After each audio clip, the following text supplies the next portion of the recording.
Ashamar kafuni akkam jirtanii kabajamtoota fi jaalatamtoota chaayinaa laayyaantoo sallaa jirbiratti argamtan ragaa akkuma bakka jirtantis nagaa qabu sinin jechuun jaaladha. Bakka jiraattanii bakka eeggamtanii yoo na eegdan egaa kan nagaan na bira jiru isin bira sakka jiru abdiin qaba.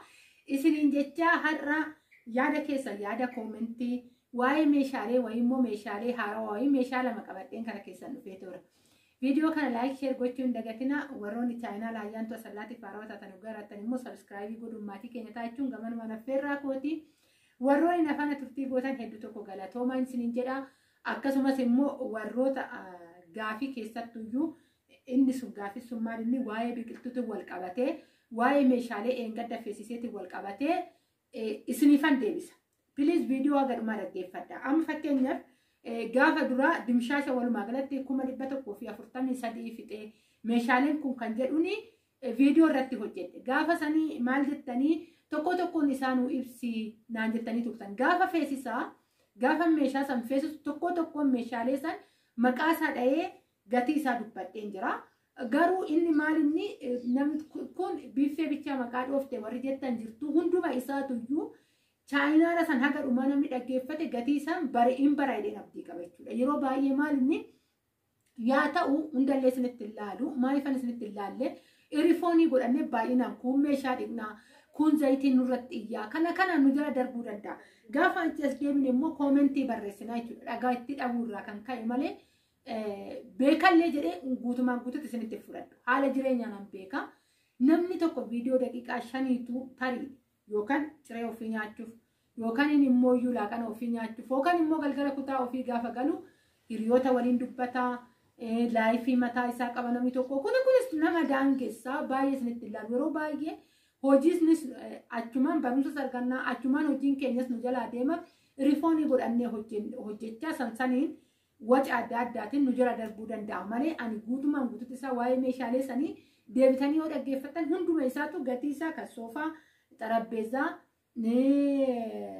isa qumsaaxinii isa biffee hunduma isaatuyyuu dubbadheen jira jechuudha. Warroonni baay'een soofaa san jaalattanii gatii soofaa sanii jettanis ni jirtu. Bilbilli kee duwwaa 945 8267 45 dha. Taambileellee gubbaarrallee sinifan teechisa na dubbisuu hin dandeessan taambileellee gubbaarra sinifan teechisa jechuudha. Warroonni dhugaa dubbattu achirratti nuun galle jettan ta'ee isiniin jechuun jaaladhaa. Gaafa duraa eeyyanii gatii waliigalaatidha meeshaalee kana dubbadhe. Meeshaalee sun immoo har'aa miti. Har'a fakkeenyaaf muddeetti seenuu deemaa ta'u jirra. Onkololeessa keessa jirra jechuudha. Suni ganna keessadha meeshaan kan kenname jechuudha. Egaa kaasala jirti obboleettiin meeshaalee kana galfatte ammas ganaa meeshaalee biraa mooyyuu torbee 2 booda torbee 3 booda meeshaaleen tufafuufa kan galu inni sunis meeshaalee tanaan dura gannatti kennameedha malee meeshaalee dhiyeenya kanatti kennamee miti isiniin jechuun jaaladhaa. Warroonni amma kennachaa jiran gatii ammaatiin kan asirratti hubadhaa meeshaa gaafa bittan. Asumaan immoo erga dubbachuun kun ollee feesbuuka gubbaatti wanni wayii piroojeektii wayii yookaan abbaan qabeenyaa hoogganu tokko waa'ee algaa biffee qumsaaxinii xarabbeezaa wantoota adda addaa kan sirriitti erga onkololeessatti asii sirriitti gallakkifamaa jira feesbuuka gubbaarratti. Achirraa iskiriinshoot gootanii warroonni ergitanii jirtan. Egaa kaammaa ergitanii miti gatii maa hin barree miti. Tokko gaafa gatii gurguddaa dhageenyu abdii kutan. Isiniifan anayyaantu asallaa gaafii yeroo natti mijateen deebisaa yoo natti mijateen nan dhiisa.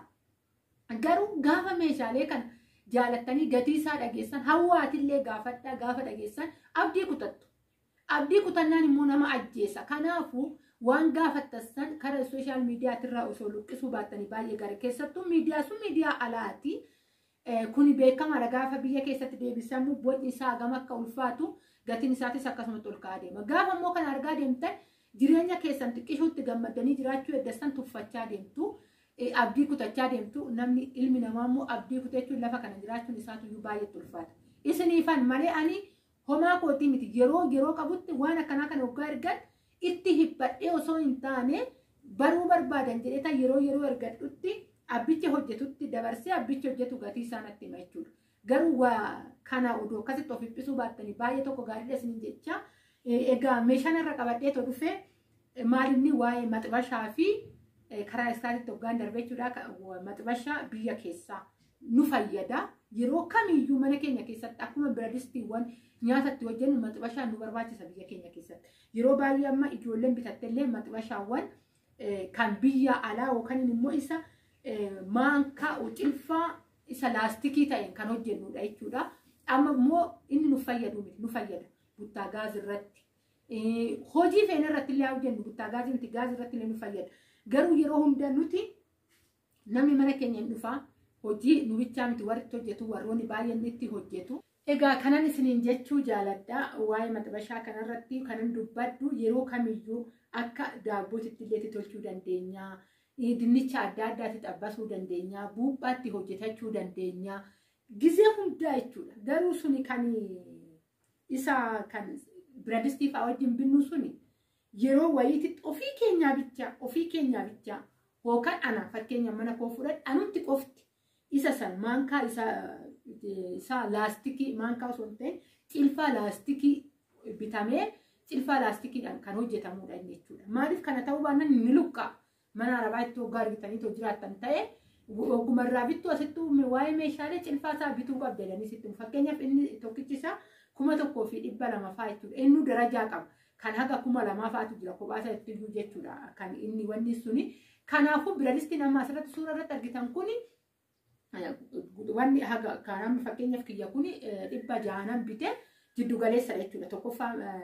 Tokko guddaadha guddaa sanan maandajaa yeroo kamiyyuu irratti hojjedhu irratti naaf taa'eetan isa lammataati irratti guddaan 1 2 3 hanga 3 taa'eetoo jira kan tokkoffaa san iseetan kan lammaffaa san bite yoon kana jedhu wanni isaatii miti tokkoffaa lammaffaa kan jedhamu guddina isaati malee yookaan meeshaalee kwaalitii isaatii miti kanas hubaddaan isiniin jedha ani immoo maandajaan kiyya baay'ee bal'inni isaa baay'ee guddaa waan hin taaneef yeroo kamuu kanaan buna irratti danfisu yeroo kamuu ittoo kana irratti hojjedhu baay'ee guddaa miti maandajaan egaa kasalluu biyya keenyatti madaabaraan 1,200 ta'ee guyyaa guutuu waa'ee kasalaatii miti kanatti wanni godhaa ooltu jechuudha.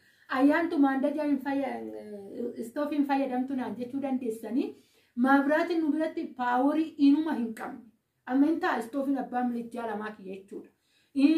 Eelee nan barbaada ittiin hojjechuu inuma paaworii wanna takka nu biratti homtuu hin jiru. Kanarraa kan ka'e filannoon koo kasala ta'e wanna hundaa kasalaanan hojjedhaan eelee takkatti bichaa laaqachi irratti tolfadha malee jechuudha. Kanaafuu biradistiin kun baay'ee sin fayyada sin jechuun jaaladhaa bitadhaa. Kanuma jiddu galeessaa san eenyumtuu maandajaa guddichaan gottotu gaafa waa hojjetu jechuudha. Dhugaa faayidaa baay'ee qaba. Ittiin hojjechaa jira. Nama fakkeenyaaf nyaata gaafa tokko sarratti hojjedhee viidiyoo hojjedhee isiniifan gallakkisa. Baay'ee nama fayyada dhugaan isiniin jedha. Waan maandajaa irratti hojjetan hundaa xibsiidhaaf. Akka kassaniiti miti. Kassanii of eeggannoo barbaachisa. Ofii qofa hojjechuu barbaachisa. Anamma namni sitti hojjetaa, haannani sitti hojjettee eenyumtuu iyyuu hojjeta jechuudha. Kun sirrakkisu. Isa maankadhaan isoo hojjetame maaliin isoo hojjetame uma roormaanii akkaataan isaa akka biradistiti waan ta'eef jechuudha. Inna isa kana isiniin jedhee tanan kara immoo isa saanduqa biddeen daabboo akkasuma immoo burcuqqoo bishaan amma fakkeenyaaf xarapheezaan fuuldura kanatti isinitti mul'achuu dhabuu danda'a. Amma xarapheezaa kanarratti gizee hundaa xarapheezaa kana jala bishaan burcuqqoo dhiqnee daanteeliitti shaffannee gadi gombisnee teechifna. Namni hoggaa dhufe achumaa fudhateetu dhuga jechuudha. Mana baay'eetti wanni kun isin fayyada. Bishaanifis maqaraba bishaanittiifis kan isarra gadi fagoo hin jira. Bishaan burcuqqoo keessan dhiqxaniituma as teebilii jala jookii gabaabaas qabdee wajjumaan teechistanii namni hoggaa ol seen achumaa qicatee illee dhuguu hin danda'a. Biddeenifis daabboodhaafis yeroo kana qalxaf jedhee yeroo sagantaa hin qabne ofii keessanii namni immoo kan maatiin hoggaa isinitti dhufe maatii wajjin kan itti fayyadamuu dandeessan. Bakka qalxaf jechuudha isheen amma piingiidhaan argaa jirtan jechuudha kan daabboo kan biddeenitti hin jira gurguddaan yeroo ayyaanaa kan baasu tadaraaraa 3 kan qabu jechuudha. Isa san yeroo darbe viidiyoo irratti hojjedheen ture. Kanas immoo isin fayyada jedheetan viidiyoo anis waan kana jedhu isin bichaatti miti ofitti illee himaatan viidiyoo tokko hoggaan hojjedhu ayyaantu sillee si fayyada wanti kun jedhee ofitti himaatanan jechuudha. Maaliif immoo suutadha wanti kiyya akkuma argaa jirtan akkuma eelii har'a tokkotu ta'a boru tokkotu ta'a iftaan tokkotu ta'a akkasitti deema jireenyi kiyya jechuudha. Tokko akka argite akka achitti hojjettee fidduu fi akka biyya keessatti hojjettee argattu garaagarummaa qaba. Waan ta'eef iyyuu isiniin jechuun jaaladha kan meeshaan daabboo kunillee biddeeniifis daabboodhaafis bishaaniifis kan bishaan immoo isarra gorgaaddaa kan ta'e jira jechuudha. Malkii yookaan halluu feetan hoggaa filattanii inni kunillee sin fayyadaa hidheetiin wanti guddaa ta'eeti miti kanan qabattee kana keessan nuuf. Garuu informeeshinii akkanaa kana namni yeroo baay'ee nuuf hin kennu. Ani miidiyaa hordofaa tan ture biyya keessatti illee Itoophiyaa hoggaan argadinaan hordofa. Yeroo baay'ee meeshaalee ijatti nama hawwatu bichaa meeshaalee biiffee keessa nu guutan bichaa kan walii dabarsinu. Wanta xixiqqaa immoo yeroo kamuu mana keenya keessatti hadagaa nu danda'u. Yeroo kamuu hoggaa awwaarallee jechuudha. Akka biyyaa simbirri yaadanii kaabeeka. Akka mana madaamii asii maggaarrajaadhaan cufnee karra sakandiidhaaf hin banne sanii miti keenya karra yeroo kamuu haa jedhee banamee taa'a. Galgala ta'eef karra cifannee jechuudha. Awwaarri nutti ol lammaa maaltu jira maaltu jira wanta san hundaa yeroo kamuu wanta waa hunda hadagaa danda'u yeroo kamuu biiffee keessaa baafnee alatti itti fayyadamuu dandeenyu fi yeroo ayyaanaa meeshaan ba'u garagaraadha. Biiffee keessa meeshaan nu barbaachisaa kan bareedu eeyyeen mana hiriyaa keenyaa gaafa dhaqnee gallee mana keenyatti illee gammaduu qabna. Yeroo kana viidiyoo jedheen ture yeroo darbee mana nama biyyuma jiranii odoo biyya harabaa hin deemin biyyuma keessatti warroonni hojjete mana isaanii seentee kan saalfattu danuutu jira. Meeshaan biiffee isaanii ka'ee dubbata sitti fakkaata. Ala deemaniiti miti kan bitan biyyuma keessatti bitatanii jechuudha. Gaafa mana akkasii san dhaqnee too dhufne nu maaltu nutti dhaga'ama. Kiyya bar kunis hir'uu jennee lakka'u. Kanaafan haguma dandeessan jala jalaa meeshaa keessan bitadhaa. Biiffee galchinee duwwaa isaa inuma hin bareenye afaan baree taa'u jechuudha. Keessattuu kontirooliin kun ofiif ofima. Mastaawotiin isaa duubaa fuulduraan ofiif waan achi keessa jiru waan ta'eef iyyuu isiniin jechuun jaaladha. Wanta immoo mana keessatti yeroo kamuu hadagaa nu danda'us nu barbaachisa. Kan akka jookii bishaanii, kan akka burcuqqoo bishaanii yeroo baay'ee amma burcuqqoo warqaa madaa'ee nu barbaachisa yeroo ayyaanaa. Biiffee keenya mana keenyatti simboo horuudhaaf wanta akkasiisan nu barbaachisa. Isiniin jechuun